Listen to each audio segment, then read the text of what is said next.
दोस्तों, क्या आप जानते हैं दुनिया में सबसे बड़ा इन्वेस्टमेंट क्या है? हर किसी के लिए इन्वेस्टमेंट का एक डिफरेंट क्राइटेरिया होता है। कुछ लोग अपने पैसे को इन्वेस्ट करना चाहते हैं प्रॉपर्टी में, यानी वो कुछ ना कुछ प्रॉपर्टी खरीदना चाहते हैं, रियल एस्टेट में अपने पैसे को लगाना चाहते हैं। उनको लगता है कि सबसे बड़ा इन्वेस्टमेंट प्रॉपर्टी का ही होता है। दूसरा, अगर हम बात करें, कुछ लोग क्या करते हैं, कुछ पैसे इकट्ठे करते हैं और बैंक में डिपॉजिट करते हैं और उसमें एक पर्टिकुलर इंटरेस्ट मिलता है, बहुत ही कम होता है। अब बात करते हैं कि कुछ ऐसे भी लोग हैं जो अपने पैसे को शेयर मार्केट में लगाते हैं, जहां पर थोड़ा सा रिस्क होता है और फ्लैक्चुएबिलिटी होती है, कम भी हो सकता है, बढ़ भी सकता है। बात आज की हमारी है कि इस दुनिया में सबसे बड़ा इन्वेस्टमेंट अगर आप करना चाहते हैं तो वाकई में क्या है। बहुत ही इंपॉर्टेंट वीडियो हो सकता है आपके लिए। अगर आप वाकई में इस वीडियो के बारे में जानना चाहते हैं तो लास्ट तक जरूर बनिएगा। हम बात करेंगे दुनिया का सबसे बड़ा इन्वेस्टमेंट। जनरली हमको पता होना चाहिए कि जब हमारे बच्चे होते हैं और बच्चे अगर कामयाब हो जाते हैं, और हर माँ बाप चाहता है कि उसके बच्चे कामयाब होके जब वो अपने पैरों पर खड़े हो जाते हैं और पैसा बनाना शुरू कर देते हैं, या सोसाइटी के अंदर उनकी एक रेपुटेशन होती है, लोग उनकी रिस्पेक्ट करते हैं, उनको एक अच्छे इंसान के रूप में देखा जाता है। तो याद रखिएगा, अगर आपने जो भी मेहनत अपने बच्चों में इस तरीके का इंसान बनाने में की है, तो आपने जितना भी पैसा लगाया, डजन मैटर 1 लाख 2 लाख करोड़ों भी लगा दिए हैं जो आपके पास थे, क्योंकि हर इंसान जितना पैसा उसके पास होता है उतना ही अपने बच्चों पे वो लगा पाता है। कुछ लोग अपनी ज़मीन भी बेच देते हैं, कुछ लोग बहुत सारे काम कर रहे होते हैं, और जब बच्चे काबिल बन जाते हैं, कामयाब हो जाते हैं, तो आपने जो पैसा लगाया है वो बहुत ही ज़बरदस्त तरीके से आप समझिए कि रिवॉर्ड देता है। यानी कि जो उसका रिटर्न है वो कई 100% रहता है, याद रखिए, और वो हमेशा के लिए रहेगा।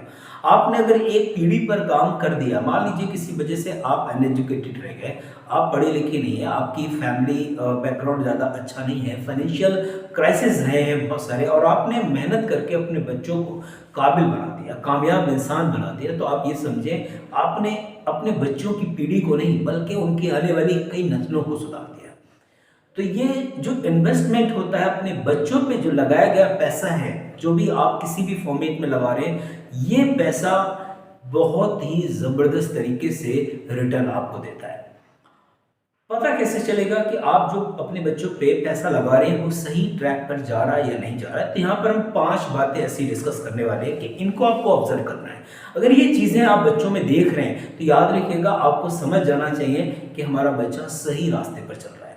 तो पहला जो सबसे इंपॉर्टेंट पॉइंट है, that is character.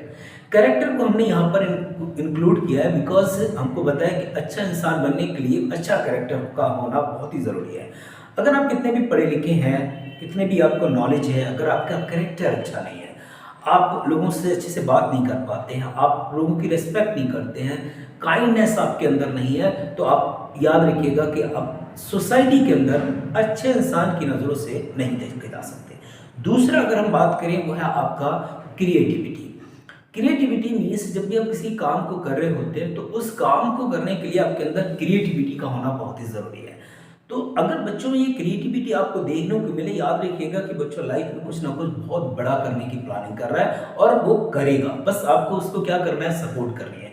Support it may be financial, may be emotional, या मे बी कोई करियर से रिलेटेड गाइडेंस अगर आपको देनी पड़े तो आप दीजिए।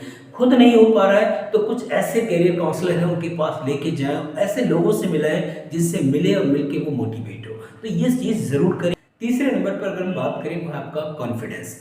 बच्चा जब आप देख रहे होते हैं, आप ऑब्जर्व कर रहे होते हैं, कुछ बच्चे ऐसे होते हैं बहुत ही शाय नेचर के होते हैं, शर्मीले हैं, वो आपसे बात नहीं कर पा रहे हैं, वो सही से अपनी बात को रिप्रेजेंट नहीं कर पा रहे। तो जिन बच्चों का कॉन्फिडेंस डाउन है तो आगे चल के भी उनको वो प्रॉब्लम आ सकती है। तो बच्चों में कॉन्फिडेंस बिल्ड करें। Confidence build in the sense, आप जब वो बात करें तो कॉन्फिडेंटली रिप्रेजेंट कर पाए। तो ये चीज़ ज़रूर देखें, बच्चों में अगर कॉन्फिडेंस आ रहा है तो वो कामयाब हो जाएंगे। चौथा नंबर का जो हमारा पॉइंट है, दैट इज नॉलेज। नॉलेज अब वो जनरल सब्जेक्ट हो सकते हैं, मैथ हो सकता है, इंग्लिश है, एसएसटी है, या जनरल नॉलेज की हम बात करें। बच्चा अगर अपने अंदर नॉलेज को गेन कर पा रहा है तो ये बहुत ही बड़ी चीज़ है। तो जब बच्चे के अंदर नॉलेज आ रही है तो वो सीख पा रहा है, लर्निंग कर रहा है, तो वो समझ लीजिए कि एक सही ट्रैक पर है और आप उसको सही से बस गाइड करें, कामयाब हो जाएगा। अगला अगर हम बात करें, वो है आपका बिहेवियर। तो आप जिस भी पोजीशन पर हैं अपने बिहेवियर को ज़रूर याद रखिएगा, बना के रखें। अगला पॉइंट है दैट इज़ बिहेवियर, और बिहेवियर बहुत ही इंपॉर्टेंट होता है।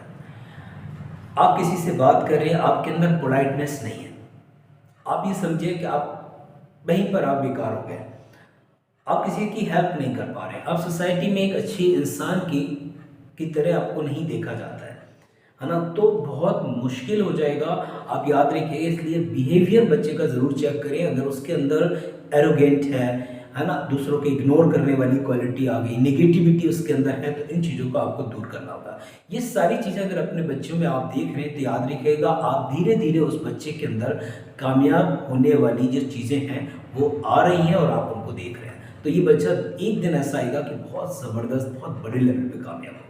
तो अगर बाकी में इन चीज़ों को आप अमल कर रहे हैं, और दुनिया का सबसे बड़ा इन्वेस्टमेंट मैंने आपको बोला है यही है, इस पर आपको जो करना है जी जान लगा दो, अपना एनर्जी सारा ख़त्म कर दे, आप अपने बच्चों को कामयाब बनाने में। आप याद रखिएगा, अपनी एक पीढ़ी नहीं, आप कई पीढ़ियों को आप सुधार के चले जाएंगे। Thank you, thanks a lot.